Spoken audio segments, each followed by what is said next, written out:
सती प्रथा सही थी, या मैं कहूँ मोनार्की सही थी, या राजशाही सही थी, या मैं कहूँ घूंघट की परंपरा सही थी, तो आप शायद सोच रहे होंगे कि मैं पागल हो गया हूँ। तो हाँ, पर आज हम बात करने वाले हैं फॉरग्राउंड और बैकग्राउंड के कॉन्सेप्ट पे, कि हम फॉरग्राउंड और बैकग्राउंड के दृष्टिकोण से चीज़ों को कैसे देखें।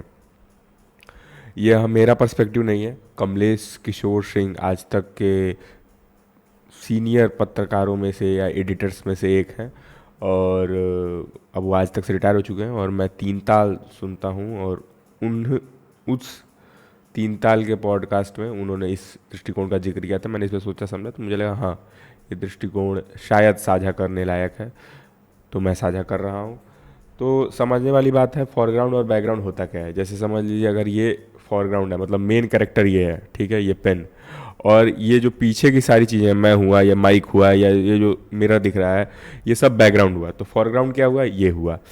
तो अगर हम एग्जांपल लेते हैं कि हम फॉरग्राउंड रखते हैं कि सती प्रथा को, ठीक है, तो आप सोच रहे होंगे कि क्या तब ये प्रथाएं सही थी।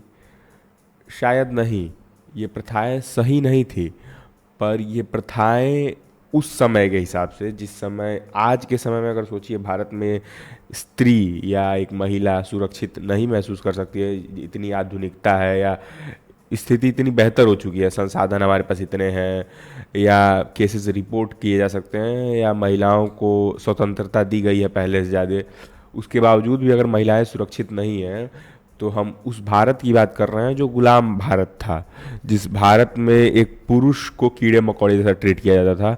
तो उस परंपरा में क्या ही महिलाओं, किस तरह से ही महिलाओं को ट्रीट किया जाता होगा। जैसे अगर आप घूंघट की परंपरा की बात करें, तो उस समय हो सकता है, आज के हिसाब से अगर हम देख रहे हैं, ये मतलब ये फॉरग्राउंड उस समय का हुआ, ये घूंघट की परंपरा है, मान लीजिए ये एक टॉपिक हुआ, ये घूंघट की परंपरा है, और ये बैकग्राउंड आज का हुआ, ठीक है ना।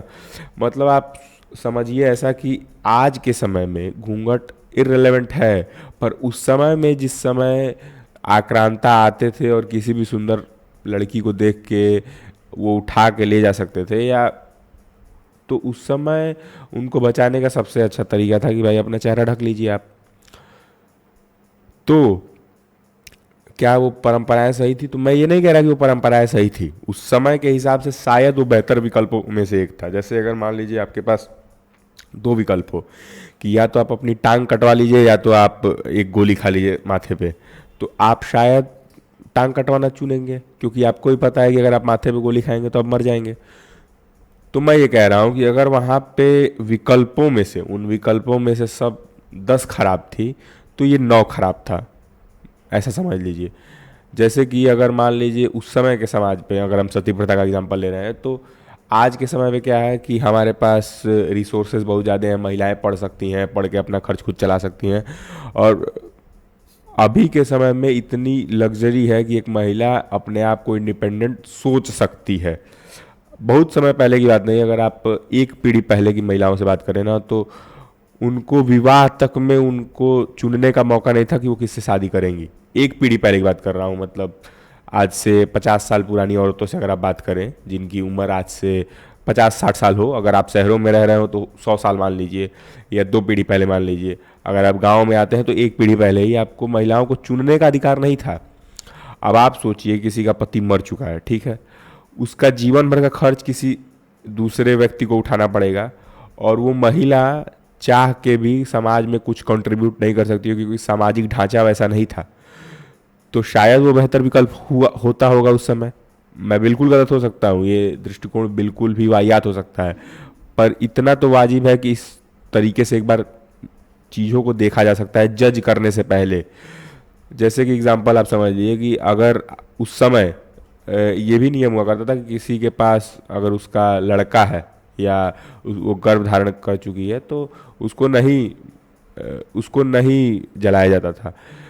अगर उसके पास लड़का है तो ऑब्वियसली वो उसको आगे मतलब उसका भरण पोषण कर सकता है। अगर वो मान लो 5 साल का बच्चा है, तो 10-15 साल में वो जवान हो जाएगा, फिर वो अपने माँ का टेक केयर कर सकता है।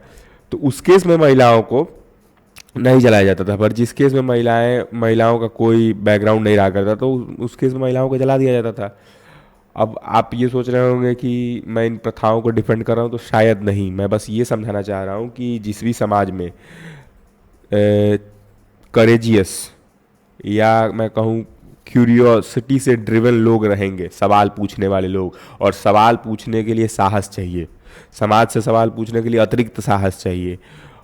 तो अगर जिस भी समाज में साहसी लोग रहेंगे, जैसे राजा राम मोहन रॉय थे या उस समय के जो भी अंग्रेज शासक हुआ करते थे, कि उन्होंने सवाल पूछा प्रथाओं पे, कुप्रथाओं पे। और कोई भी प्रथा कु तब हो जाती है, खराब तब हो जाती है जब वो समय के साथ उसकी उपयोगिता नहीं रह जाती है। ठीक है, तो मैं बस ये कहना चाहता हूँ कि आप ये समझिए कि मैं 4C की बात करता हूँ कि जिस भी समाज में करेजफुल लोग होंगे, कि वो सवाल पूछ सके, करेजफुल होंगे, साथ में क्यूरियोसिटी से ड्रिवन होंगे, उनके मन में सवाल आते हों, और साहस की उस सवाल से क्लैरिटी तक पहुंचा जाए। पहले तो आप में क्यूरियोसिटी होनी चाहिए, फिर क्लैरिटी होनी चाहिए, और सवाल पूछने के लिए भी साहस चाहिए।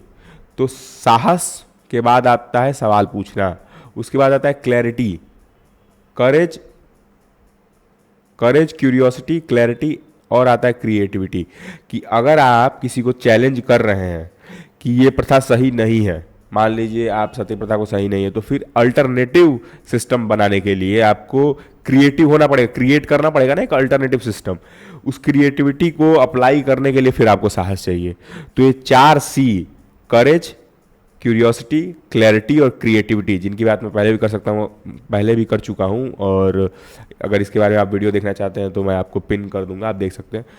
तो जिनमें भी, जिस समाज में भी वो साहस होगा, और समाज के लोगों में वो साहस होगा, जिज्ञासा होगी, दृढ़ता होगी, क्रिएटिविटी होगी या रचनात्मकता होगी, तो वो समाज कभी पिछड़ा नहीं होगा। वो समाज समय के साथ अपनी कुरीतियों को अपडेट करते जाएगा, और वो बेहतर समाज बनता जाएगा। आज के वीडियो में यहीं तक मैं अलविदा लेना चाहूँगा। Thank you for listening me, signing off from my side.